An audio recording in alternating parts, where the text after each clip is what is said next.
Good day, my name is Dr. Igor Kalin. I'm Senior Lecturer of National Defense University of Malaysia, Faculty of Medicine and Defense Health. I'm going to present part 3 of Life Cycle Strategic Plan of Zometa. Go for objective of the presentation. First, it will be the introduction, then I will speak about all pivotal early clinical trials, then I will describe more in detail first clinical trial for Zometa. After this, I will give information which I picked up from all mentioned above trials about dose regimen, safety and pharmacodynamics and pharmacokinetics.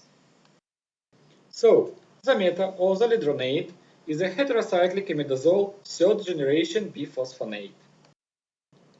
This preclinical data formed the rationale to begin phase 1 and phase 2 trials in human subjects. No clinical pharmacological study were done in healthy volunteers because Zometa is a drug for neoadjuvant therapy of a cancer. That is why the classical phase 1 trial was not performed. There were 10 early clinical trials with different objectives and different patient populations. There were studies in patients with tumor-induced hypercalcemia, then there were trials in patients with bone metastasis, and patients with Paget disease, and finally, there were special studies to assess pharmacodynamics and pharmacokinetics. The first therapeutic trial with zoledronate, administered as a single 20-minute infusion, has been performed in patients with tumor-induced hypercalcemia in 1996.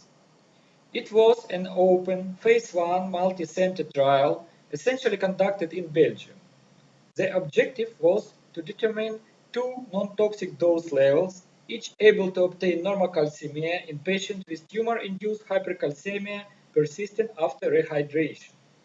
Starting dose was 0.002 mg per kilogram, and further tested dose were up to 0.04 mg per kilogram.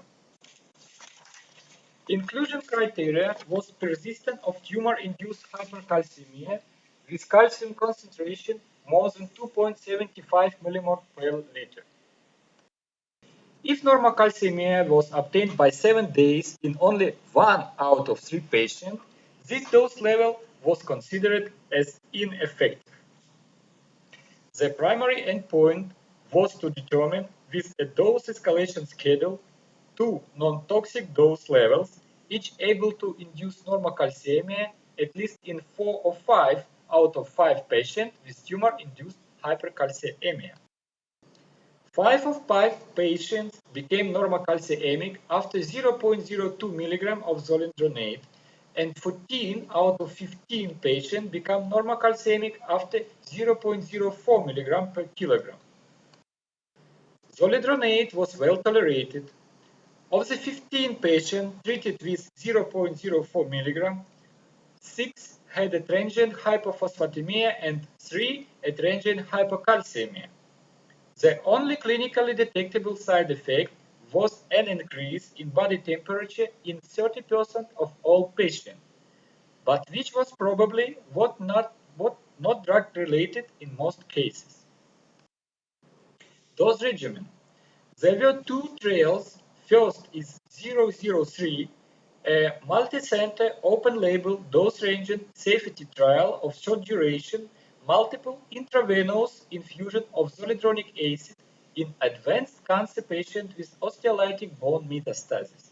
Second was 035, a phase 1 trial evaluated a slower infusion time, 5 to 30 minutes. The dose-finding study indicated that a dose of 2 or 4 mg maximum should be chosen for future trials. Safety. The population evaluated for safety comprised patients from the 3 studies in the treatment of tumor-induced hypercalcemia, 3 studies in the treatment of bone metastasis, and studies of zoledronic acid compared with pemidronate. The expected adverse effect following bisphosphonate treatment include an acute face reaction, fever, arthralgia, renal toxicity, infusion site reaction, electrolyte disturbances, and rare ocular toxicities. The most frequent reported adverse effects were fever, progression of cancer, anemia, constipation, nausea, and dyspnea. Hypocalcemia and hypophosphatemia were slightly more common among patients treated with zoledronic acid than in the pemidronate group. A slightly greater proportion of patients in the zoledronic acid 4 mg and zoledronic acid 8 mg treatment groups had renal adverse events reported compared to the other treatment groups pemidronate. Pharmacodynamics and pharmacokinetics were evaluated in 64 cancer patients with bone metastases from different primary tumors enrolled in 3 pharmacodynamic pharmacokinetic studies. Pharmacodynamics showed that dose more than 4 mg strongly inhibited bone markers up to 3 to 4 weeks, whereas dose less than 2 mg did not have a prolonged effect. When the drug was administered chronically, 3 to 4 weeks, doses more than 4 mg provided the most consistent effect, reducing bone markers of bone resorption throughout the period of treatment. Pharmacokinetics. All known bisphosphonates are characterized by a very low bioavailability after oral administration. Maximum plasma concentration of zoledronic acid were observed immediately post-end infusion.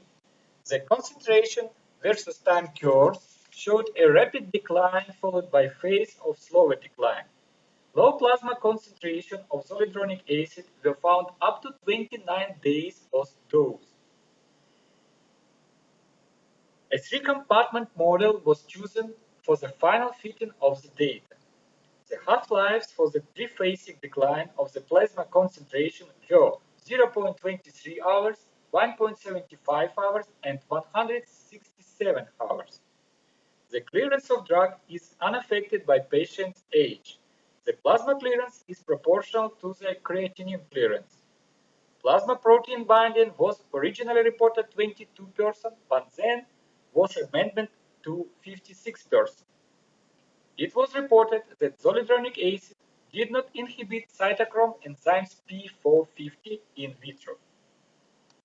Finally, Zometa was authorized by FDA on 20 March 2001 for the indication of tumor-induced hypercalcemia. The recommended dose of Zometa in the treatment of bone metastasis and treatment of osteolytic lesions of myeloma is 4 mg. Thank you for your attention.